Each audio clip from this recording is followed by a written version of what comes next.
안녕하세요. 유닙입니다. 오늘은 첫 번째로 임용과 관련된 영상입니다. 교과교육론에 관련한 영상이고요. 교과교육론 중에서도 제가 주로 공부했던 방법인 질문 리스트에 대한 내용입니다. 교과교육론 영상은 앞으로 파트 1에서 4까지로 나누어서 올라올 예정이고요. 첫 번째 영상인 오늘 영상이 유달리 긴 편입니다. 제 방법이나 저의 내용이 아주 많은 분들에게 도움이 되기는 어렵겠지만 한 분 혹은 한 분, 두 분에게라도 도움이 되면 정말 뿌듯할 것 같습니다. 그럼 지금부터 영상 시작하겠습니다. 지금부터 교과교육론 영상 시작하겠습니다. 제가 교과교육론과 관련하여 준비한 파트는 총 4가지입니다. 파트의 분량에 따라 합쳐지거나 나누어져 올라갈 수 있습니다. 내용은 다음과 같습니다. 오늘 처음으로 다룰 내용은 제가 주로 공부했던 질문 리스트라는 내용인데요. 강론에 가서 강론에서 질문 리스트를 어떻게 다룰지 다시 한번 말씀드리겠지만 어찌됐던 저의 전반적인 공부 방법이 질문 리스트였다 보니 이번 영상의 길이가 꽤 깁니다. 제가 질문 리스트에 대해 다룰 내용은 아래와 같습니다. 이 영상을 보시기 전에 유의하셔야 하는 점들이 있습니다. 유의점은 다음과 같습니다. 저는 21년도 초등임용 시험에서 교육과정 63점을 맞았습니다. 물론 고득점이라면 고득점이겠지만 사실 제 공부 방법이 만능, 정답이었다면 제 교육과정 점수가 70점, 75점 이랬겠죠? 그러니까 제가 드리고 싶은 말씀은 절대 제가 정답은 아니라는 점을 말씀드리고 싶습니다. 정답은 아니고 참고만 해주셨으면 좋겠어요. 그리고 제가 말씀드릴 부분에서도 시험에 정말 결과적으로 도움이 된 부분과 실제 시험에서 사실 전혀 도움이 되지 않은 부분이 나뉘기 때문에 참고만 해주시면 감사하겠습니다. 두 번째 유의점은 영상을 보실 때 이런 공부 방법도 있구나 하시면 된다는 점입니다. 이 영상을 만들 때 특히 파트 1 질문 리스트를 제가 가장 먼저 알려드리고 싶었던 부분인데요. 많이들 알고 계시는 스제트, 백지 복습법, 말터디 외에도 이런 공부 방법도 있었네 하시면서 영상 봐주시면 됩니다. 세 번째는 꼼꼼히 공부한다의 참고용으로 봐주시면 된다는 점입니다. 고득점을 하려면 혹은 높은 지역에 혹은 안정적인 등수로 붙으려면 꼼꼼히 공부를 하라는데 도대체 어떻게 공부하는 게 꼼꼼히 공부하는 거지? 라고 궁금하셨을 분들한테 저는 이렇게 공부했어요 라고 알려드리는 거예요. 모든 꼼꼼히 공부하신 분들이 저처럼 한 건 아니니까요. 그것의 참고용으로 봐주시면 됩니다. 마지막으로 꼼꼼히 공부한다를 떠올렸을 때 당연히 떠오르는 기본사항들, 예를 들어 용어 정의를 확실히 암기한다, 혹은 교재, 백구 원문 교재를 꼼꼼히 읽는다 등의 기본사항은 이미 아신다고 전제하고 그 외의 것들을 다루겠습니다. 그럼 본격적으로 첫 번째 파트 질문 리스트에 대한 내용 설명을 시작하겠습니다. 먼저 질문 리스트를 추천해드리는 유형과 아닌 유형을 먼저 말씀드릴 텐데요. 이 부분을 질문 리스트를 소개하기도 전에 먼저 말씀드리는 이유는 제 이제 설명을 듣고 나는 질문 리스트가 안 맞는 사람에 해당할 것 같아 라고 생각하시면 이 영상을 굳이 안 보셔도 될 것 같아서 이 부분을 미리 넣었습니다. 질문 리스트를 추천하는 분들은 첫 번째, 지독한 원문파, 그리고 두 번째, 꼼꼼한 아웃풋을 원하시는 분들입니다. 지독한 원문파는 제가 스스로 저를 생각할 때 쓰는 말인데요. 저는 예를 들어 시험 임박했을 때까지도 백구 교재 원문으로 공부를 했고요. 심지어 그 교육과정 자료마저도 저는 PDF로 예쁘게 정리한 자료보다는 교육과정 문서가 더 잘 맞아서 교육과정 문서를 내려받아서 공부한 케이스입니다. 그런데 본인이 원문파인지 모르시는 분들이 있어요. 저도 제가 원문파인지 현역 때는 몰랐거든요. 그래서 혹시 공부하시다가 책을 볼 땐 이해가 잘 되는데 이걸 또 책에 있는 내용을 따로 정리한 걸 보니까 왜 이렇게 이해가 잘 안 되지? 혹은 외워지지가 않지? 하는 분들은 원문 파일 확률이 좀 있습니다. 그리고 저는 원문을 보긴 했지만 정말 너무 안 외워지는 건 따로 정리했고요. 이런 유형이 맞으시는 분들에게 추천하는 공부 방법입니다. 두 번째는 꼼꼼한 아웃풋을 원하시는 분들입니다. 저는 사실 기억력이 그리 좋지 않아서 외운 것을 인출해보는 아웃풋하는 시간이 굉장히 중요했는데요. 근데 백지복습은 너무 힘든 거예요. 머리에 부담이 너무 많이 되는 느낌? 그리고 잘 되지도 않고 기억력이 안 좋으니까. 근데 말터디가 그래서 좋은데 왜냐면 질문을 던져주잖아요. 그러니까 백지복습보단 좀 나은데 말터디가 사실 굉장히 오래 걸리거든요.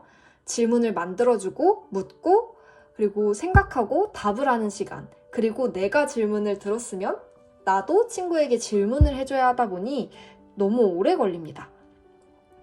그리고 혹은 말터디 하기가 좀 맞지 않으신 분들이 있어요. 혼자 공부하는 게 맞다거나 좀 말터디를 하면서 어쨌든 말터디는 친구 혹은 모르는 사람이든 관계 유지가 있잖아요. 정해진 시간을 지키는 등의 그런 것들에서 스트레스가 오시는 분들, 근데도 꼼꼼한 아웃풋은 원하시는 분들에게 추천하는 방법입니다.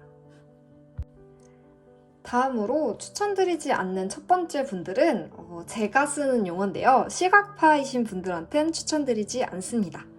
어떤 분들이 시각파냐면 자료가 깔끔하고 예뻐야 공부가 되시는 분들, 혹은 공부 스타일 자체가 내가 깔끔하게 정리한 자료가 정말 잘 외워지는 분들은 제가 보기에 시각파고요.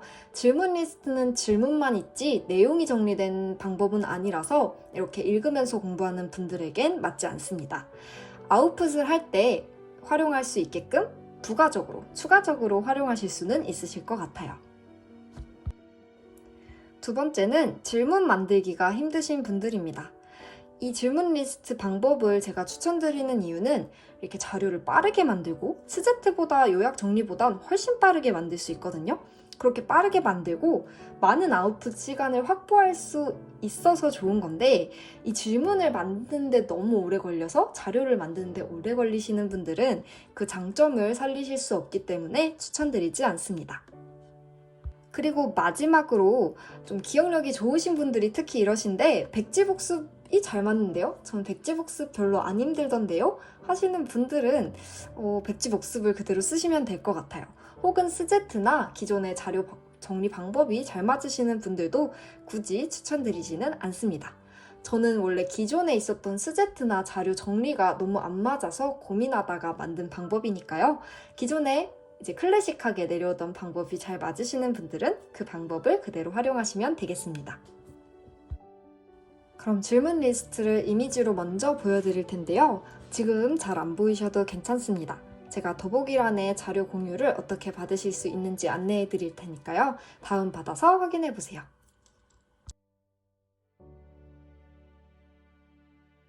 이렇게 보시면 정말 질문 리스트 말 그대로 질문들만 가득하죠. 그래서 공부한 내용을 아웃풋할 때 혼자 아웃풋을 할 수 있게끔 돕는 질문들을 리스트로 만든 자료입니다. 지금 수학과 사회를 예시 자료로 가져왔어요. 질문 리스트는 이렇게 만듭니다. 먼저 원문, 예를 들어 백구를 들으시면 백구 강사 교재를 꼼꼼하게 정독해 보세요. 그리고 개념을 외웠는지를 확인하는 질문을 교재를 보면서 쭉 만듭니다. 저 같은 경우는 질문을 만들 때 많이 고민을 하지 않고 그냥 세세한 것까지, 이게 중요한지 안 중요한지 판단 안 하고 생각 없이 세세한 것까지 다 질문으로 만든 다음에 그냥 나중에 이 질문은 굳이 안 외워도 되겠다 하는 것들을 버렸어요. 이러한 과정들로 만드시면 됩니다. 만드실 때 유의점은 목차 혹은 제목을 꼭 쓰셔야 한다는 점입니다. 국어 교육론인데 오타가 있네요. 국어 교과 교육론이 아니라 국어 교육론입니다. 국어 교육론 페이지를 펴시면 이렇게 목차가 있으실 거고, 질문 리스트를 이렇게 쫙 타이핑 하실 때 위에 그 개념의 제목 목차들이 있을 텐데요. 그 제목 목차를 명확하게 쓰셔야 합니다. 이는 질문 리스트가 가지는 후에 말씀드릴 장점과도 연결이 되는 유의점이니까요. 질문 리스트 만드실 때 꼭 목차를 꼭 쓰셔야 합니다. 그럼 다음으로 세부적으로 어떻게 만드는지를 말씀드리겠습니다. 질문을 어떻게 만들고 또 활용하는가와 관련이 있어요.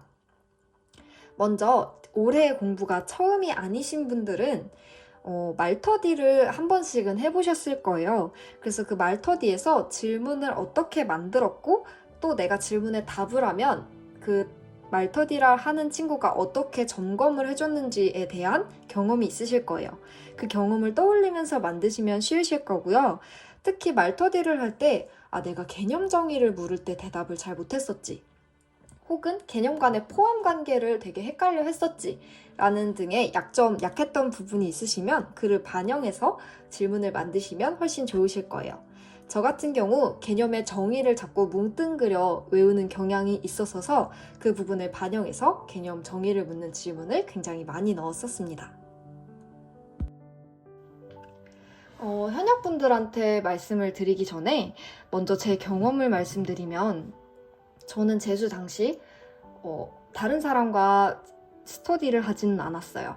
추가적인 스터디를 하긴 했지만 인강 진도에 맞춘 모든 내용을 함께하는 본 스터디는 아예 하지 않았고요. 질문 리스트로 모든 저의 아웃풋을 거의 대체했는데요.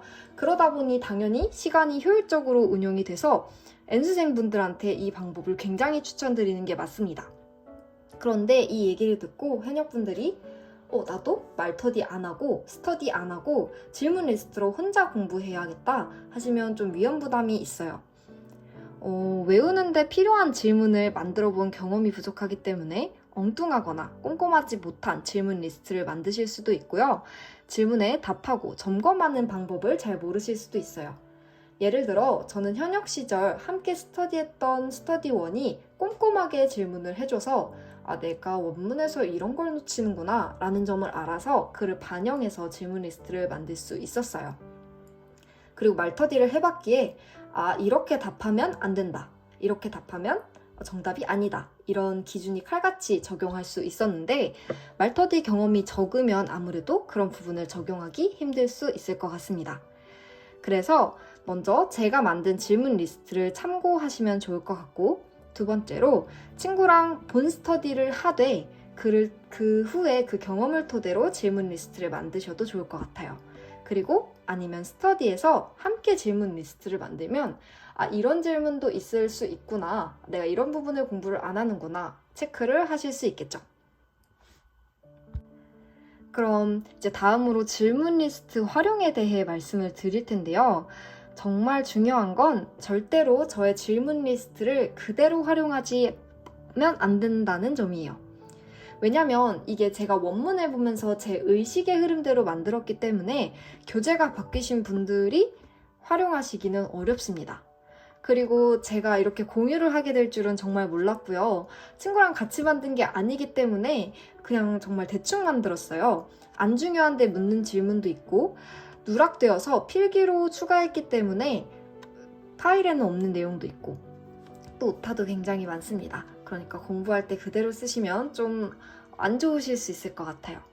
그리고 그대로 제가 의식의 흐름대로 저에게 맞는 질문을 만들었기 때문에 이를 그대로 활용하면 이 질문의 답이 뭐지? 그래서 이렇게 답을 찾는데 오래 걸리실 수 있습니다. 그러니까 양식과 내용을 참고는 하시되 그대로 활용하지는 않으셨으면 좋겠어요. 그럼 지금 질문 리스트가 이미 만들어졌다고 가정을 할게요. 앞서 어떻게 만드는지 말씀을 드렸으니 이미 이렇게 질문 리스트가 만들어졌다고 가정을 해봅시다. 그러면 이제 수학 교과 교육론을 했으면 다른 교육론을 막 했겠죠? 그럼 다시 수학 교육론을 복습하는 날이 올 거예요. 그렇게 복습할 때 원문을 먼저 읽지 마시고 아예 질문 리스트부터 보세요. 그럼 내가 질문을 100개를 만들었으면 90개는 답을 못할 거거든요? 괜찮아요. 정상입니다. 머리가 아주 좋으신 분들이 아닌 이상 정상이에요. 괜찮고요. 왜 이게 중요하냐면요. 그냥 못 외웠던 부분을 책을 다시 읽는 것과 질문을 보고 이게 뭐였지? 기억이 안 나네? 내가 이걸 못 외웠네? 하고 확인을 하고 원문을 보는 건 차이가 있습니다. 후자가 훨씬 잘 외워지니까요. 복습을 할 때 책 내용 먼저 보시지 마시고 질문 리스트 보면서 한번 쭉 떠올려 보세요. 두 번째는 그렇게 공부를 하면서 못 외웠던 부분 혹은 중요한 부분은 형광펜을 쳐보세요. 이게 후에 말씀드릴 장점에도 나올 텐데 질문 리스트를 만들면 좋은 게 내가 공부해야 할 개념이 한눈에 확 들어와요. 원문도 스제트도 그렇게 한눈에 확 들어오진 못하거든요. 그런데 이렇게 질문 리스트에서 내가 대답하지 못한 부분, 중요한 부분을 형광펜을 쳐놓으면 머릿속에서 내가 이거를 공부를 못했었구나 하실 수 있습니다. 그 부분이 구조화를 하는데 큰 도움이 돼요. 저는 1, 2회독 때까지는 질문만 보고 답을 전혀 안 썼는데요. 3, 4회독쯤 때부터는 안 외워지는 거, 중요한 거는 옆에 답을 조금씩 썼어요. 추가하면서 계속 썼고요. 쓰면서 공부한다고 생각을 했습니다. 근데 답을 썼으면 질문 리스트, 질문의 효과가 좀 떨어지잖아요. 그래서 답이 보이지 않게끔 답 위에 암기펜을 치고 그 다음부터는 암기펜을 대고 활용을 했습니다. 아이패드가 있으시면 좋을 것 같아요. 질문 리스트만 있는 버전, 질문에 답도 있는 버전을 따로 만드시면 암기펜을 굳이 칠 그런 수고로움을 감수하지 않으셔도 되겠죠? 질문 리스트 마지막 내용입니다. 질문 리스트의 장점과 단점을 소개할게요. 장점 첫 번째, 제가 가장 좋아했던 장점입니다. 말터디와 비슷한 효과를 가지면서도 이 아웃풋 하는데 드는 시간이 훨씬 적어요. 말터디는 질문 만들고 답 듣고 답 점검하고 피드백 주고 또 그러다 보면 친구랑 얘기도 하고 이런 게 있는데요. 혼자 아웃풋을 하면 교재 처음부터 끝까지 정말 꼼꼼하게 아웃풋을 하면서도 말터디를 할 때보다는 시간이 반절로 줄어듭니다. 두 번째랑 세 번째 장점이 연결이 되는데요. 우선 만들 때 유의사항이었던 목차를 함께 개념들과 정리하면서 만들기 때문에 머릿속에서 구조화가 되고요. 내가 안 외워진 부분이 한눈에 들어오는 게 생각보다 굉장히 좋거든요. 그래서 그런 부분들, 구조화가 가능하다는 부분이 굉장히 좋은 장점입니다. 그리고 아웃풋 시간을 얼마든지 확보할 수 있어요. 꼭 친구가 있지 않아도 되니까 내가 필요할 때 혹은 내가 교육론을 좀 까먹은 것 같을 때 언제든지 원할 때 아웃풋을 하실 수 있습니다. 그런데 단점도 있겠죠. 단점은 특히 이제 아까 말씀드렸던 현역분들의 유의점과도 연결이 될 것 같아요. 내가 정확하게 답을 안 했는데 어쨌든 점검해주는 사람이 없잖아요. 친구한테 점검을 못 받잖아요. 그렇기 때문에 자기가 스스로 답을 제대로 못했는데 글을 모를 수도 있어요. 스스로 객관적으로 평가가 안 될 수도 있다는 위험한 점이 있고 또 한눈에 들어오는 깔끔한 자료가 없다 보니까 빠르게 봐야 하는 뽀개기를 하실 때는 부담이 되실 수도 있습니다. 저는 앞서 말씀드렸다시피 지독한 원문파라 뽀개기 할 때도 불편함을 못 느꼈는데요. 좀 중도 원문파이신 분들은 좀 부담이 되실 수도 있을 것 같아요. 그럼 이렇게 교과교육론 첫 번째 영상 마치겠습니다. 모두들 영상 잘 보셨는지 영상을 만들면서 참 핵심만 말한다고 또 조리 있게 말한다고 노력을 했는데 만들어진 영상을 보니 참 아쉬움이 많이 남네요. 그래도 정말 열심히 만든 영상이고요. 질문 리스트라는 방법이 모든 분들에게 맞는 방법은 아니겠지만 한 분에게라도 정말 좋은 방법이 되었으면 좋겠고요. 혹시 영상을 봐도 이해가 안 되시거나 더 궁금하신 내용이 있으면 댓글 남겨주시면 빠르게 답글 달도록 하겠습니다. 공부하기에도 바쁘실 텐데 바쁜 시간 내주시고 제 영상 봐주셔서 감사합니다. 그럼 다음 영상에서 뵙겠습니다.